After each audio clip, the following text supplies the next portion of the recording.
Telugu audio Bible యెహోషువ గ్రంథము 16వ అధ్యాయము.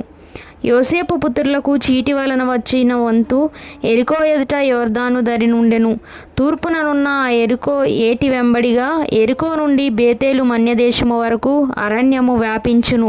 అది బేతేలు నుండి లూజు వరకు పోయి అతారోతు అర్కీయుల సరిహద్దు వరకు సాగి క్రింది బేత్ హోరోను వరకును గెజెరు వరకును పడమటి వైపుగా ఎప్లేతీయుల సరిహద్దు వరకు వ్యాపించెను. దాని సరిహద్దు సముద్రము వరకు సాగెను. అక్కడ యోసేపు పుత్రులైన మనష్షే ఎఫ్రాయిమీలు స్వాస్థ్యమును పొందిరి. ఎఫ్రాయిమీయుల సరిహద్దు అనగా వారి వంశముల చొప్పున వారికి ఏర్పడిన సరిహద్దు అతారోతు అద్దారు నుండి మీది బేత్ హోరోను వరకు తూర్పుగా వ్యాపించెను.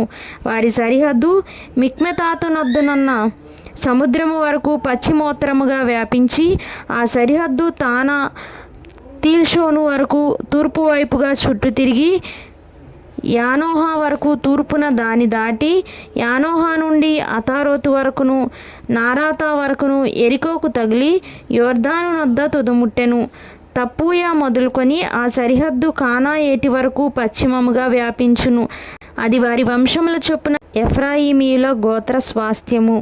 ఎఫ్రాయిమీయులకు అచ్చటచ్చట ఇయ్యబడిన పట్టణములు పోగా ఆ పట్టణములన్నీ వాటి గ్రామములను మనష్షీయుల స్వాస్థ్యములో నుండెను. అయితే గెజెరులో నివసించిన కనానీయుల దేశమును వారు స్వాధీనపరుచుకొనలేదు.